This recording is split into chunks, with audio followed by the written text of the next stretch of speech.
Hola, ¿cómo están? Hoy vamos a charlar un poco de artrología. Esta es la segunda parte. En el video de hoy vamos a ver las articulaciones del tipo sinovial, ¿sí? Las articulaciones que presentan membrana sinovial y por ende movimiento. Recordamos un poquito cómo era la clasificación de las articulaciones. Sabemos que en base a la presencia o ausencia de membrana sinovial, las articulaciones las vamos a clasificar en dos grandes grupos. Por un lado, las articulaciones sinoviales, que presentan membrana sinovial, y por otro lado las articulaciones asinoviales, es decir, que carecen, que no presentan membrana sinovial. Dentro de las sinoviales tenemos las diartrosis, que tienen mucha movilidad, y las diartroanfiartrosis, con movilidad limitada y una cavidad central. Y por último, dentro de las diartrosis, dentro del género de las diartrosis, tenemos distintos tipos: condilia, artrodia, trocoide, enartrosis, troclear y encaje recíproco. Dentro de las asinoviales también tenemos dos géneros. Por un lado, las anfiartrosis, que presentan una movilidad limitada, pero aún así no presentan membrana sinovial, y las sinartrosis, que son absolutamente inmóviles, y acá tenemos suturas o sin fibrosis, sin condrosis, sin desmosis y gonfosis. Estos serían los tipos de sinartrosis. En este video nos vamos a concentrar principalmente en estas articulaciones que vemos acá de color verde, que van a ser las del tipo sinovial. Repetimos entonces, esto sería la clasificación, el género y el tipo. Articulaciones sinoviales. Como lo dice su característica, el nombre, perdón, la característica principal que presentan es que tienen membrana sinovial. Dentro de las sinoviales vamos a comenzar con las diartrosis, que son articulaciones con mucha movilidad. Ejemplo, la articulación de la cadera o coxofemoral. Antes de comenzar a hablar de las diartrosis, vamos a mencionar características en común que tienen todas las diartrosis, que son 7. En primer lugar, acá vemos una imagen. Esto es una escápula izquierda, que es un hueso plano, hueso que integra el hombro. Esto que vemos acá es un húmero, que es un hueso largo, con su extremidad o epífisis proximal, su epífisis distal. Estamos viendo huesos izquierdos desde una vista anterior. Esto sería interno y esto sería externo, o medial y lateral. La primera característica que tienen las diartrosis es que las superficies articulares son lisas. En el hueso vamos a encontrar distintas texturas. Generalmente cuando encontramos texturas que son lisas, tiene que ver con superficies articulares, mientras que cuando vemos superficies rugosas o texturas rugosas, tiene que ver con la inserción de músculos, tendones y ligamentos, que dejan esa rugosidad en la impresión del hueso. Entonces, la primera característica es que las superficies articulares son lisas. ¿Para qué son lisas? Justamente para evitar que cuando entren en íntimo contacto y el movimiento que generan no haya ningún tipo de aspereza, para no generar ni roce, ni fricción, ni desgaste, ni temperatura, que es lo que queremos evitar en las articulaciones móviles, como son las diartrosis. La segunda característica es que para terminar de pulir, de perfeccionar las superficies articulares, vamos a tener un cartílago, que se llama cartílago hialino. El cartílago hialino es de un color vidrioso. En la pieza cadavérica suele tener un color más tirando a gris. En el vivo es más transparente. ¿Vieron cuando comen la pata del pollo? Cuando terminamos de comer toda la parte de la carne y llegamos a la altura de la articulación de la pata del pollo, encontramos que hay una coloración gris, un cartílago que está rodeando esa superficie articular. Eso sería cartílago hialino. ¿Para qué es? Para terminar de perfeccionar las superficies articulares, para evitar que haya roce, fricción, desgaste y temperatura. La tercera característica que tienen, acá lo vemos coloreado de color celeste, la tercera característica que tienen es que presentan elementos de coaptación. Son elementos que van a ayudar a que se adapten las superficies articulares. Si uno ve la cabeza del húmero, que es este segmento que está acá, y la cavidad, tranquilamente la cabeza no puede entrar acá, no puede estar contenida dentro de esta cavidad. Necesitamos aumentar la superficie de esa cavidad. Y la aumentamos gracias a un elemento de coaptación que se denomina rodete glenoideo, que es eso que vemos ahí, ¿sí? Una especie de rodete, de embudo que sirve para aumentar la superficie y permitir albergar la cabeza del húmero. Los elementos de coaptación pueden ser rodetes, pueden ser meniscos, que sirven para amortiguar impactos, o discos. De a poquito los vamos a ir viendo. La cuarta característica es que presentan membrana y líquido sinovial. Ahí tenemos la membrana sinovial con el líquido en su interior para lubricar y evitar justamente el roce, la fricción, el desgaste y la temperatura. Y presentan una cápsula articular. La cápsula articular es un manguito fibroso. Desde el punto de vista histológico es muy parecido a un tendón o un ligamento. Lo que cambia es qué tan organizado está esas células, cómo se disponen, qué tan compactas están organizadas. Y básicamente va a ser un manguito fibroso que se inserta en la proximidad de las superficies articulares y ayuda a sellar la articulación. Lo vemos acá de color gris. ¿Para qué la sella? Porque si yo dejo la articulación así, al mínimo movimiento que hago de rotación, aproximación o separación o cualquier movimiento que haga, estas superficies se separarían, porque es muy laxa la membrana sinovial como para contener la articulación. Entonces la reforzamos con una cápsula articular. Todas las articulaciones móviles, todas las diartrosis, presentan una cápsula articular que sella la articulación, ¿sí? Le da firmeza, le da estabilidad a esa articulación. Y por último, esta cápsula articular y esta articulación va a estar reforzada por dos cosas más. Ligamentos, que la mayoría terminan siendo engrosamientos de la misma cápsula articular, y músculos. Acá tenemos este músculo que está acá, que se llama subescapular, y acá viene el deltoides. Entonces, todos estos elementos terminan de hacer una diartrosis funcional. Tenemos algunos elementos que ayudan a que las superficies sean más armónicas para evitar el roce, la fricción y el desgaste, como es el cartílago hialino, los elementos de captación, la membrana sinovial y que las superficies articulares sean lisas. Y otros que sirven para fijar, para darle estabilidad a esa articulación. ¿Por qué? Porque al moverse tenderían a separarse las superficies articulares. Y esos elementos de refuerzo van a ser la cápsula articular, los ligamentos y los músculos. Estas 7 características son las características comunes a todas las diartrosis. Una vez dicho esto, vamos a pasar a clasificar esas diartrosis, a ver los tipos de diartrosis que tenemos. Dentro de los tipos de diartrosis tenemos que para clasificarlas vamos a tomar como parámetro principal la forma que tienen las superficies articulares, es decir, a qué se parecen las superficies articulares. Y luego vamos a tener en cuenta los movimientos que realizan estas articulaciones. Tenemos del tipo enartrosis, que tienen forma de esfera, del tipo condilia, que tienen forma ovoidea o de huevo, encaje recíproco o en silla de montar, troclear, que tienen forma de tróclea o de polea, trocoide, que tiene forma de segmento de cilindro o forma cilíndrica, y artrodia, que son superficies planas que se deslizan. Yo sé que son todas palabras nuevas, que es todo un matete al principio, pero vamos a tratar de ir desarrollándolo de a poquito y que se entienda. Vamos a ver un poquito en profundidad cada uno de estos tipos.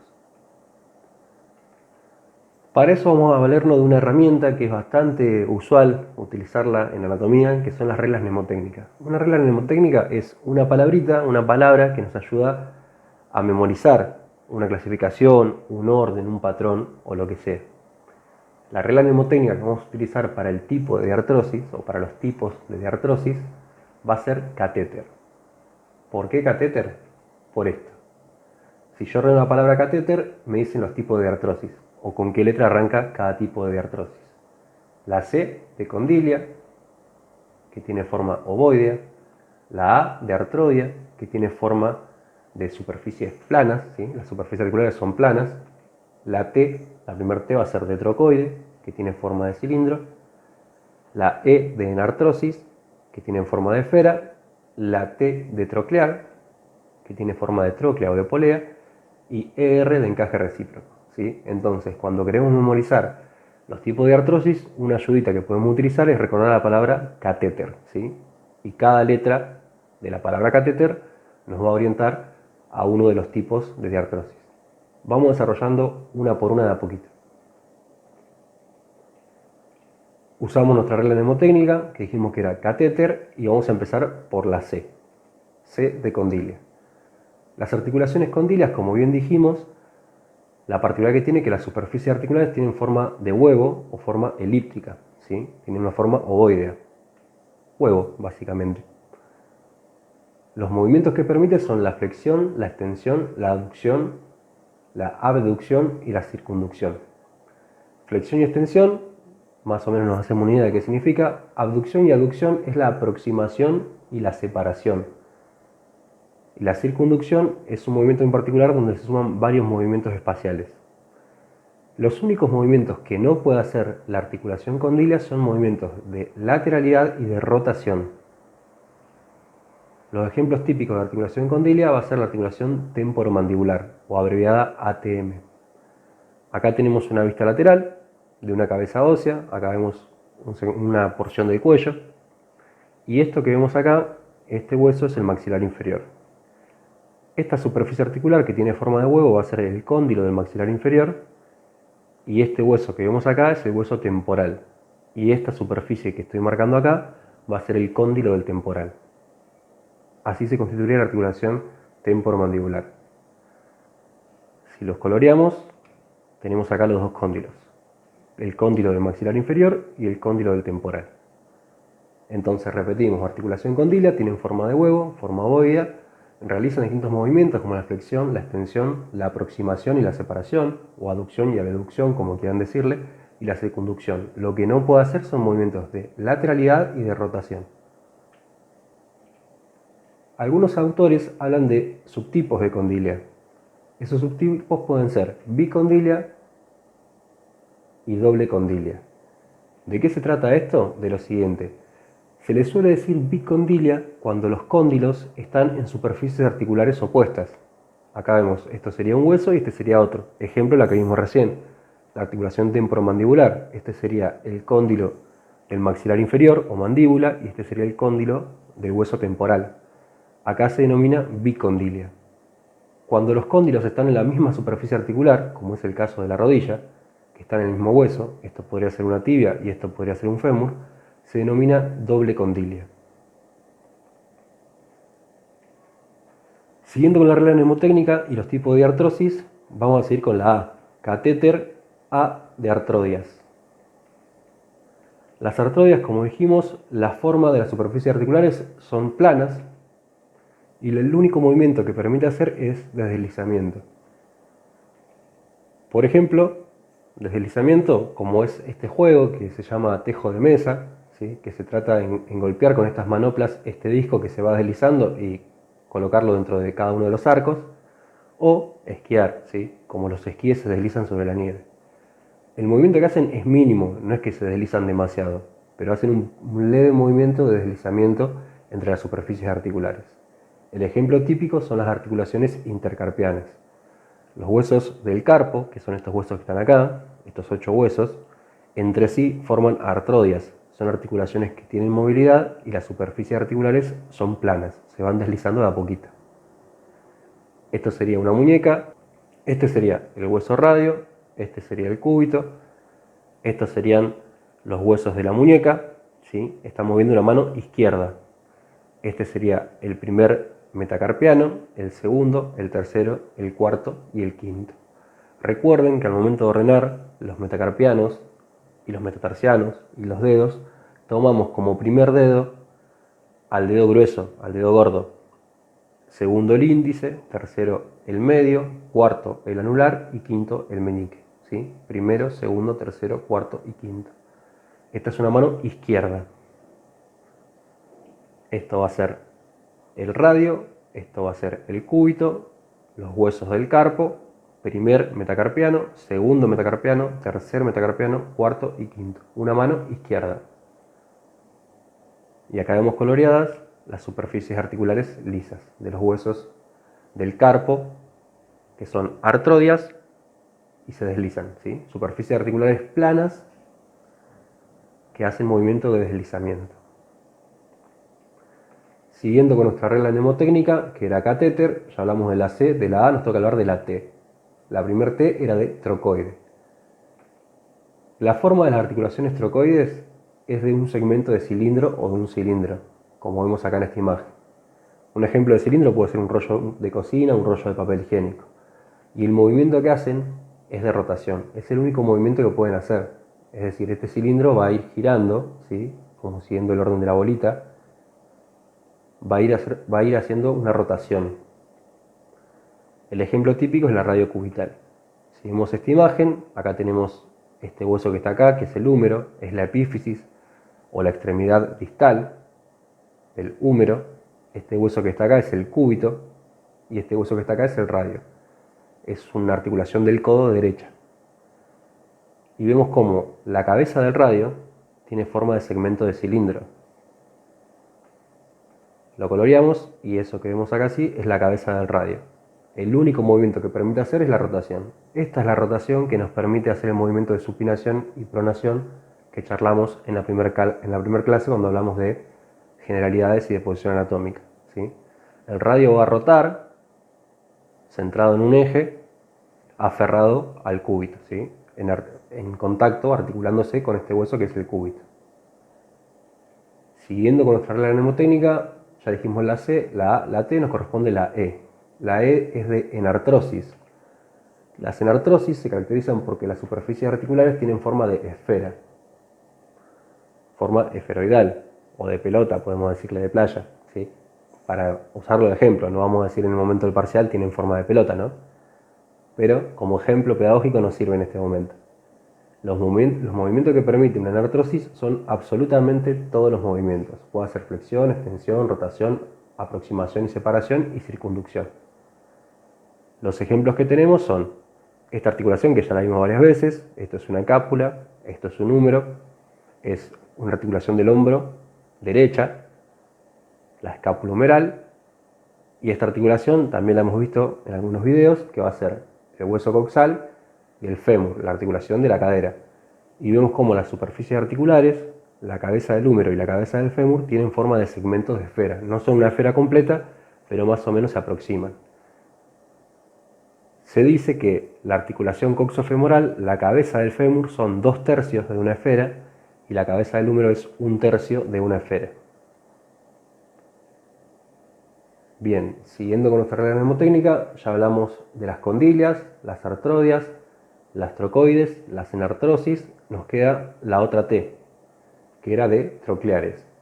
Las articulaciones del tipo troclear tienen forma de tróclea o de polea. ¿Qué es una polea? Una polea es esto, ¿sí? ¿Vieron esas rueditas que tenemos, por ejemplo, en el gimnasio o en el guinche cuando vamos al mecánico? Que es un cable de acero o una cadena que pasa por una ruedita, una rondana, y el cable o cadena continúa hasta una pesa. Esto se conoce como tróclea o polea, y esa es la forma que tienen las trocleares. Tienen forma de polea o de tróclea.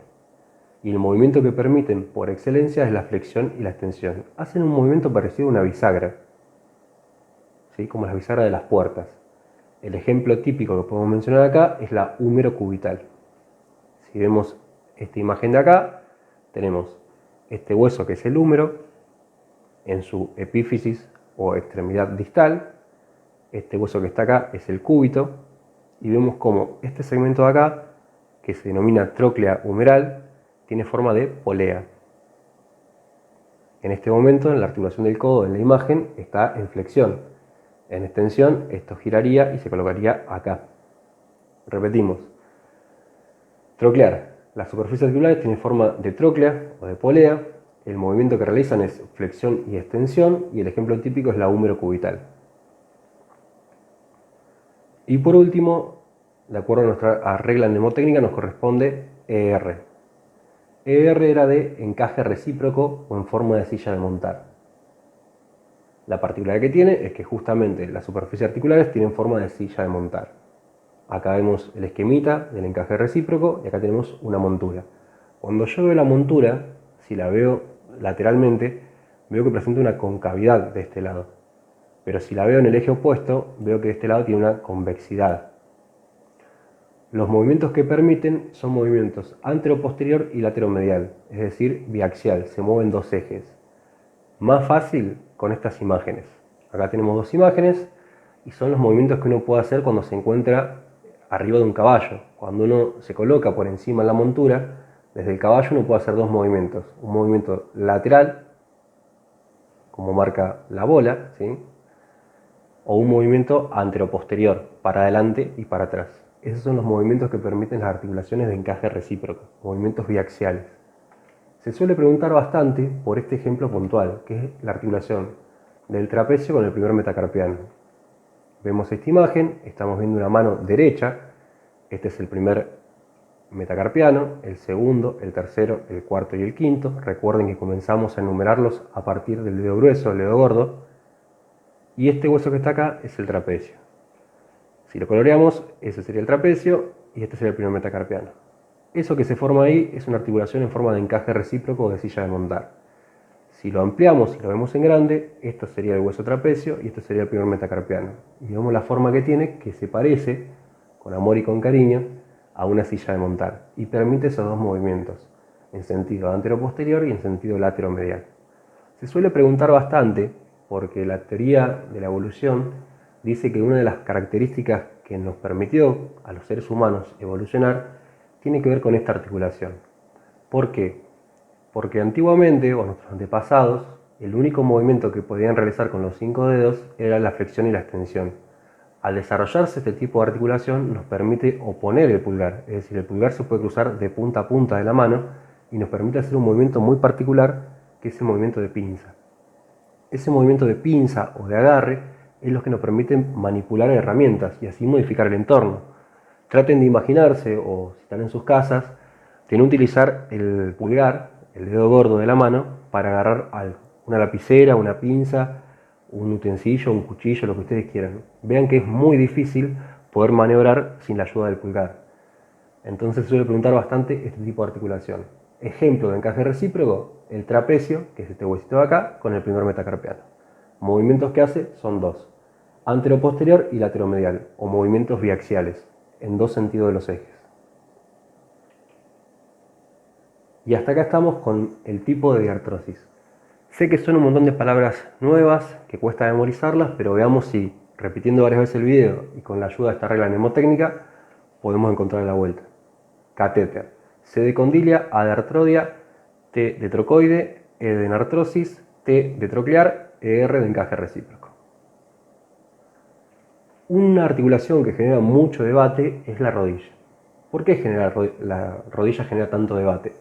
Porque si yo analizo la rodilla, esto es un corte de tipo sagital, estoy viendo el lado izquierdo de una rodilla, esto sería la rótula, esto sería el fémur y esto sería la tibia.